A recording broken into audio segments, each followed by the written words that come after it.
What's up, everybody? I'm John from Pozz Games, also known here on YouTube as the Nintendo Beast. Welcome back to Collector's Edition, a show where we unbox the latest collector's editions for video games, the latest collector's items, and the latest the consoles. With that said, I think the last video I did here for Collector's Edition was for the Xbox Series X. We unboxed the console when it released. Today, we're somewhere in between a collector's item and a console, because today we're unboxing the Xbox Series X replica mini fridge. Let's do it.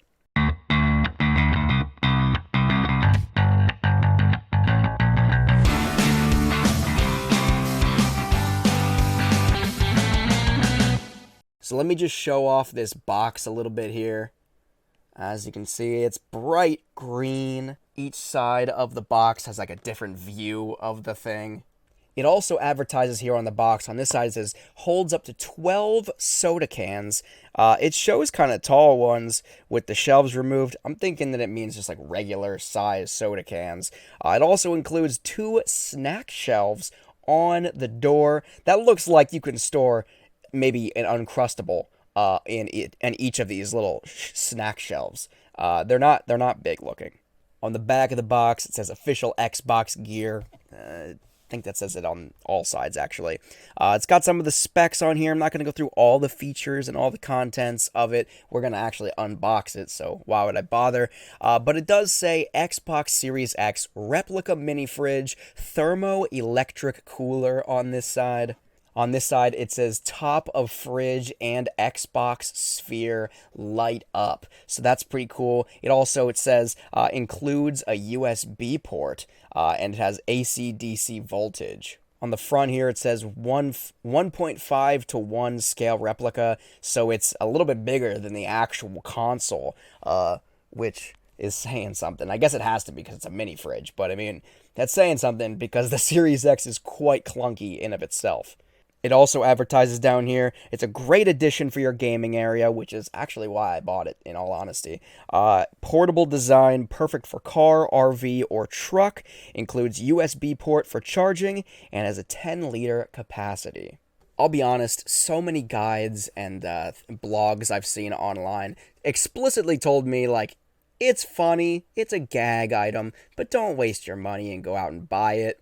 But I did it anyway because I'm a bit of a collector, as you may know, and it just seemed like a fun item to have in my apartment, to be completely honest, and a cool addition for my game room, like it says on the box. This thing rocked me like $99.99, I think, plus tax, obviously. So it was about $100 or so, and it is a Target exclusive. It doesn't say that anywhere on the box, but to my understanding, it is a Target exclusive. So you are gonna have to track one of these bad boys down if you're interested at your local Target store if they have them in stock. They do not have them available to ship from their website, and it's actually unlisted as well, so you're not going to just be able to go on target.com and punch in Xbox mini fridge. I actually only found it through a Google search. You can find the link to the product page on Target's website via Google search, but you can't find it on the website via the Target website product search, which is weird, but it is what it is.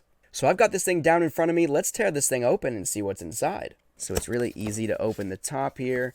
You just lift the flap right out of the gate here. We've got some styro. We got an instruction manual, nicely bent in packaging. It looks like it actually got wet too. It's quite beat down. So this bad boy lifts straight out of the box. It's actually a little bit difficult to do because the bag on it, I tried to use the bag to like actually lift it out, but the bag is just kind of draped over it. So if you try to pull with the bag just comes right off. But here it is.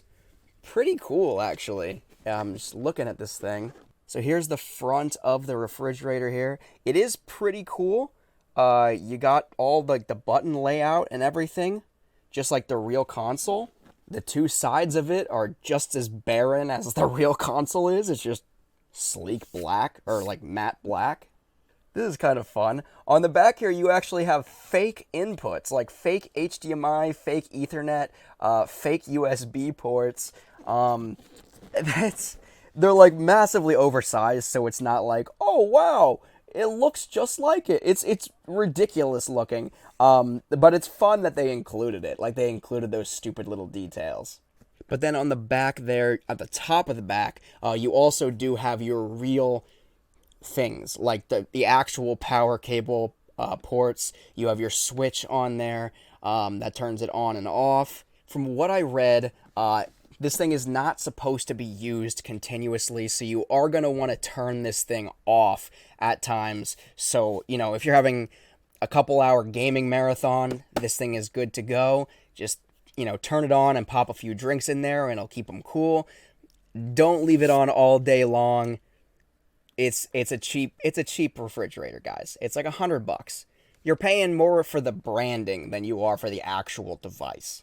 So jumping back to the front of this thing real quick, there are actually 2 different buttons on this thing, plus apparently a functioning USB port on the front there. And we're going to get into these buttons. We're going to actually fire this thing up in just a second. I'm not sure what those 2 buttons actually do, but the door is actually magnetically sealed, it appears. If we go to the side of this thing here, you can see that little green slit. That is actually where you can pop your fingers in to open this front door here. And we pop this bad boy open, and let me show you what's inside. So as soon as you open this thing, the first thing that's inside, for sure, is a really foul odor. You're going to want to air this thing out. It smells like plastic shit. But inside here, you got your little snack shelves. You got your removable shelves on the actual inside of it, I guess, where if you wanted to put like a taller can or something that doesn't fit on the small shelves, you can remove those shelves on the main thing, and then the snack shelves are the ones that are actually on the door. And then inside there, you also have your power cables and whatnot. So let me actually take these power cables out. Let me remove all these disclaimers from the inside door, and let me fire this thing up and see what we can do. So real quick, let's talk about the cables that came with it. I'm not going to actually remove the disclaimers on the front or on the inside door of the fridge, I don't think. After a closer evaluation, I don't think they're supposed to come off. They just kind of are peeling off. So I don't know. We'll see. Maybe when it gets cold in there, it's going to peel off by itself. If there's any kind of condensation that forms, probably. I don't know. We'll see. But inside here, it does come with 2 different power cables. This one is pretty cool. This one is actually for your car. So if you take this bad boy in like an RV with you or something like that, you can plug it right into your car, into your RV. For all intents and purposes, you could take this thing on the road with you.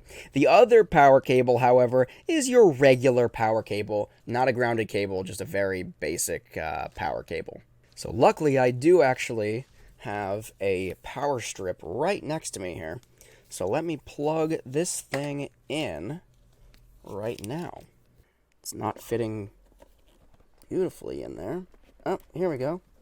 So on the back here, there's a switch. There's the off position, which is dead in the center, and then there's also an eco mode, which I guess probably consumes less electricity, but doesn't get quite as cold.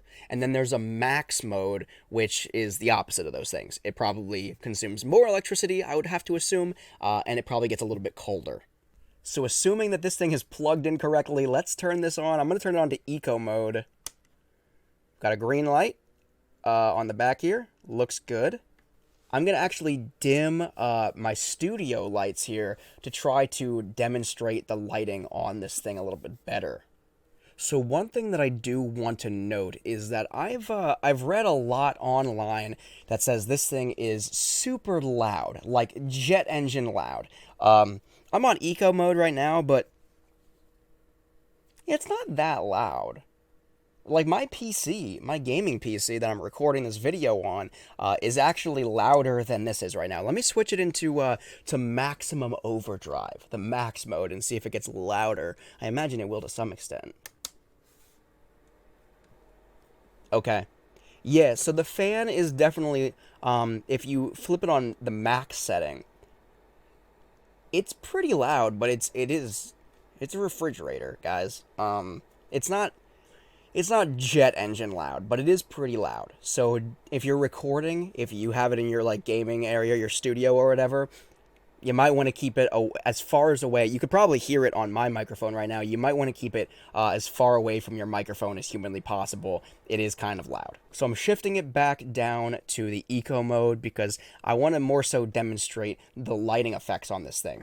So, as you can see here, right now the lighting is not on. I'm going to press these two buttons. I'm not 100% sure what they're going to do.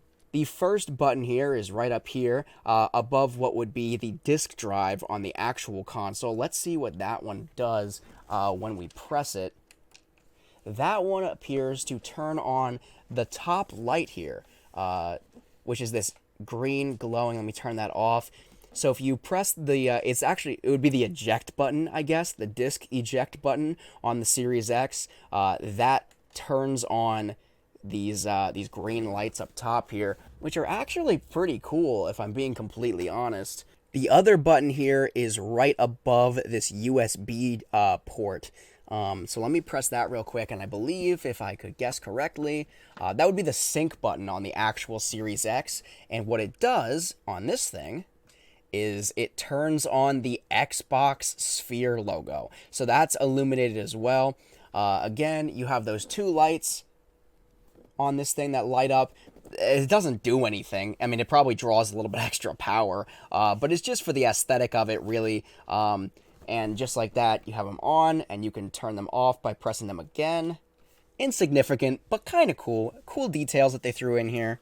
So at this point, I obviously can't tell you how well it works. I've only had it on for a couple of seconds, really, and it doesn't feel like it. I had it on eco mode for the most part. It doesn't feel like it's getting really, really cold really, really quick, but I didn't really expect it to either. It's more of a novelty item than anything. If you're looking for a cool game room collectible type of thing, I think for $100, it's not bad. It's cool. They paid a decent amount of attention to detail here with the fun little oversized fake inputs like HDMI ports and stuff on the back. I think that's cool. The functioning buttons on the front that illuminate the top of the console, and the button that turns on the Xbox logo. I think that's pretty cool too. They didn't have to do that. They could have just slapped some paint on it and, you know, whatever. But I think those little details kind of make it that much cooler of a collector's item. Like I said, it's not designed for consistent use. So if you have like a bar or something like that and you're just looking for like a legitimate mini fridge, look elsewhere. But if you're looking for a cool little game room accessory, I'd say it's worth it, guys. If you think it's cool looking and you think it's like a fun thing you want to buy, don't let anybody discourage you. It's cool and it's fun, okay? That's the bottom line. And it's not ridiculously unaffordable, you know? It's like $100. So if you can get your hands on one, power to you. You could probably get your hands on one of these easier than the actual Series X. With that being said, if you liked this video, make sure to subscribe to the channel and ring that bell for notifications for when I post new videos to the channel here. Make sure to smash the like button on this video and leave me a comment in the comment section below. What do you think? What do you think of the Xbox Series X mini fridge replica? Do you have one? Are you thinking about getting one? What was your experience with the one you bought already? Let me know in the comment section below. This and every video uploaded to the Pozz Games YouTube channel is in order to raise awareness and funds for cystic fibrosis research. So, if you want to learn more about the project and how you can contribute, jump on over to the official website at pozz.tv. That is POZZ.tv. But until next time, I'm John from Pozz Games, also known here on YouTube as the Nintendo Beast. Thank you so much for watching.